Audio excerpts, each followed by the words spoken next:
क्योंकि कहा जाता है कि ये समय ऐसा होता है जब, जैसे दिवाकर जी बहुत अच्छी बात बता रहे थे, कि आप अपने अंदर की नेगेटिविटी, अपने आसपास की नेगेटिविटी, नकारात्मक ऊर्जा को भी समाप्त कर सकते हैं, उससे भी पार पा सकते हैं। तो ऐसे में कौन से छोटे छोटे उपाय हैं, मैं चाहूंगी कि आप हमारे दर्शकों के लिए बताएं, जो कि आज होलिका दहन के दौरान किए जा सकते हैं।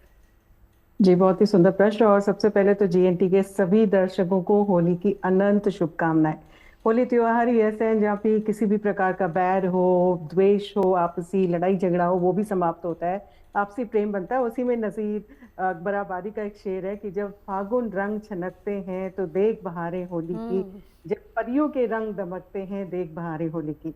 तो एक बसंत उत्सव है, और इस उत्सव में जब हम निवारण भी करते हैं, क्योंकि ये ट्रांजिशन का टाइम है, इस समय बहुत एक महत्वपूर्ण चीज भी है कि ग्रहण भी पड़ रहा है बहुत सारे इलाकों में। हम्म। भारत में नहीं है इसका, लेकिन कई भारतीय विदेशों में भी है, specially America, south America, Europe वगैरह में जो रह रहे हैं, उनको खास तौर पे इस समय जो भी ये उपाय हैं अगर वो कर सके तो बहुत ही अच्छा रहेगा। एक बहुत सिंपल सा उपाय होता है, जटा वाला जो नारियल होता है जिसमें पानी होता है, उसको आपने लेना है और एक काला धागा लेना है, पाँव से लेकर के सर तक अपनी हाइट का वो धागा लीजिए, उस नारियल में आप बांध दीजिए, अपने इसे एंटी क्लॉकवाइज उतारा करिए और उसको होलिका में चढ़ाइए।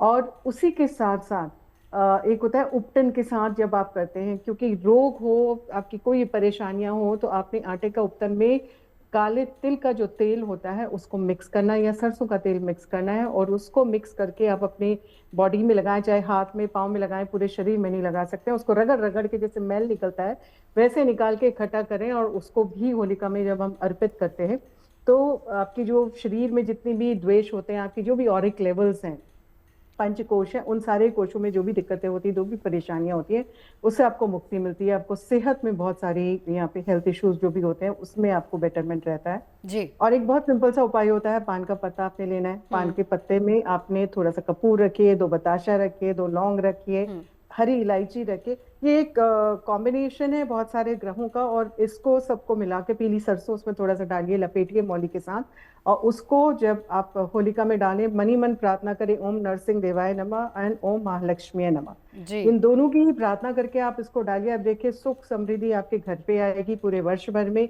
कोई भी जीवन में तकलीफें हैं, जो भी परेशानियां हैं, उनसे बिल्कुल। आपको मुक्ति हो जाएगी। और दूसरे दिन होली की राख घर पे लेकर के आना ना भूलें। आप राख की बात कर रही थी, कितनी इंपॉर्टेंट होती है होलिका दहन की ये राख, और किस तरीके से हम अपने जीवन में इससे पॉजिटिविटी ला सकते हैं? जी बिल्कुल, बहुत सुंदर प्रश्न। लेकिन आज थोड़ा सा और बोलना चाहूंगी, क्योंकि गंगा जमुना तहजीब का भी त्योहार होता है होली।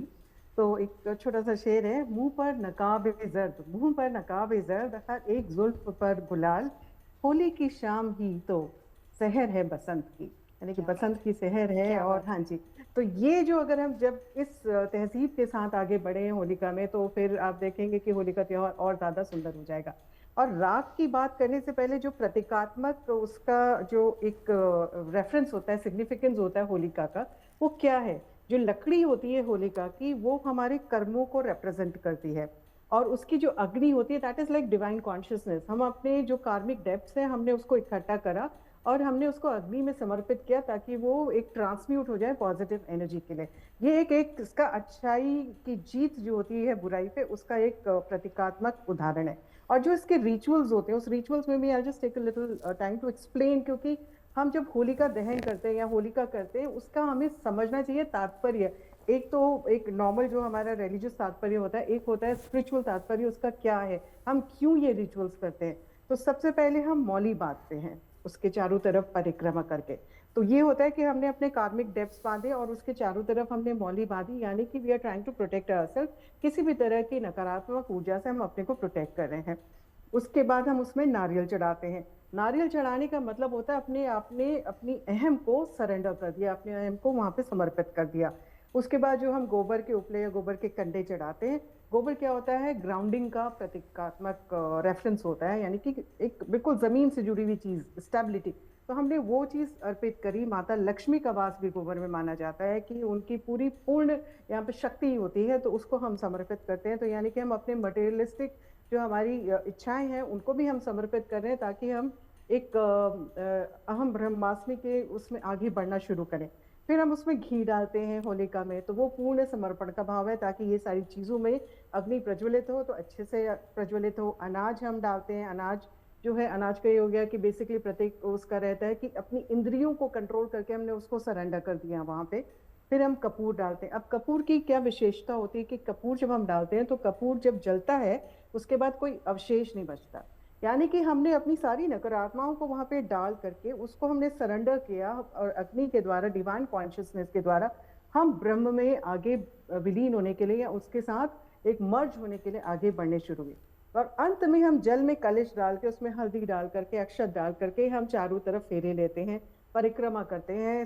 कई मतलब ऑड नंबर्स में 3 परिक्रमा, मानी 3 प्रकार के मेजर कष्टों से निवारण हो।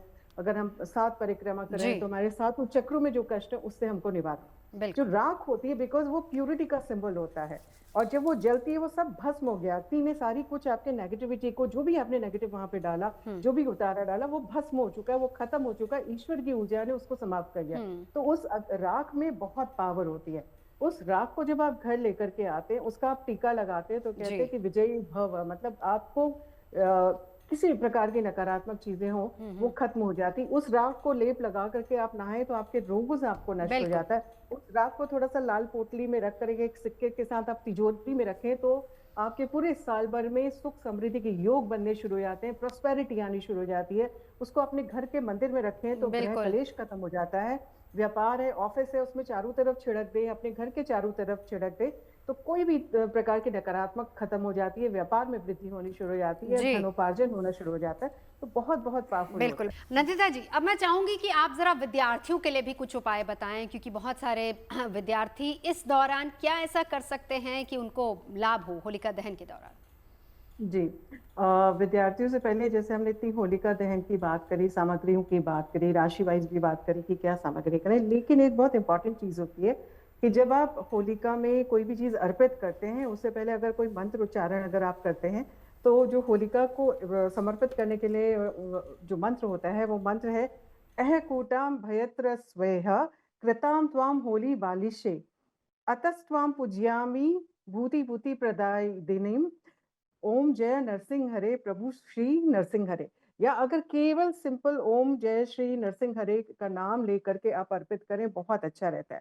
रही विद्यार्थियों की बात, तो आपने अपने हाथ में, मुट्ठी में जितनी भी हल्दी की गांठें आ सकती हैं, आपने हल्दी की, कच्ची हल्दी की गांठें लेनी है।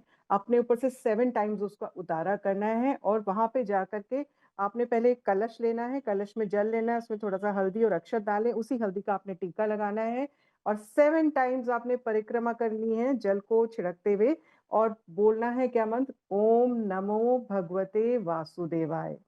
अंत में नमा मत लगाइएगा, ओम नमो भगवते वासुदेवाय। और इस मंत्र को बोल के जब 7 टाइम्स आपकी परिक्रमा हो जाएगी, अपनी जो भी आपकी परीक्षा है, आपके इंटरव्यूज है, आप उसके बारे में सोचिए, आपकी जो भी विघ्न आ रहे हैं उसके बारे में सोचिए, और इसको आप अर्पित कर दीजिए होलिका में। आप देखेंगे कि आपकी माइंड में क्लैरिटी आना शुरू हो जाएगा, क्लेयरवॉयंस डेवलप हो जाएगी, इंट्यूटिव स्ट्रीक्स आपकी बढ़नी शुरू हो जाएगी। और दूसरी चीज जो होती है, आप चंदन जो होता है, चंदन की लकड़ी अगर आपको मिल जाती है, उसको भी अगर आप होलिका में अर्पित करते हैं तो वो भी आपके कोई भी नेगेटिविटी आपकी किसी भी ग्रहों दोषों की वजह से भी हो रही है वो भी हटा देता है, और दिमाग में तेजी लेकर के आता है, और आपकी जो स्मरण शक्ति होती है उसको बहुत तीक्ष्ण करता है। तो आपने ये तो छोटे छोटे से उपाय आपने करने, आप कर बिल्कुल सकते हैं। और हल्दी की गांठ का एक उपाय और अच्छा है, जैसे जिनका विवाह नहीं हो रहा है, परेशानियां हो रही हैं, या एक अच्छा पार्टनर नहीं मिल रहा है, तो उनको भी ये कर लेना चाहिए कि हल्दी की गांठ 1 पाव के बराबर अपने से 7 टाइम्स उतारा करके आप उसमें अग्नि में डालें, लेकिन एफर्मेशन साथ में होना चाहिए कि आप किस पर्पस से डाल रहे हैं। बिल्कुल तो आप अपने विवाह के लिए डालें, अगर वैवाहिक जीवन में परेशानियां तो उसके बारे में सोच करके आप वो डालें, तो आप देखेंगे कि स्थितियां बहुत अनुकूल होते जाएंगी, बिल्कुल बहुत अच्छा रहेगा, और सुख समृद्धि के संयोग बनने चाहिए। अगर आप मुझसे जुड़ करके अपनी समस्याओं का समाधान चाहते हैं और चाहते हैं कि आपकी समस्याओं को ज्योतिष के माध्यम से सुलझाया जाए, तो आप हमसे संपर्क कर सकते हैं, जुड़ सकते हैं एस्ट्रो तक पर।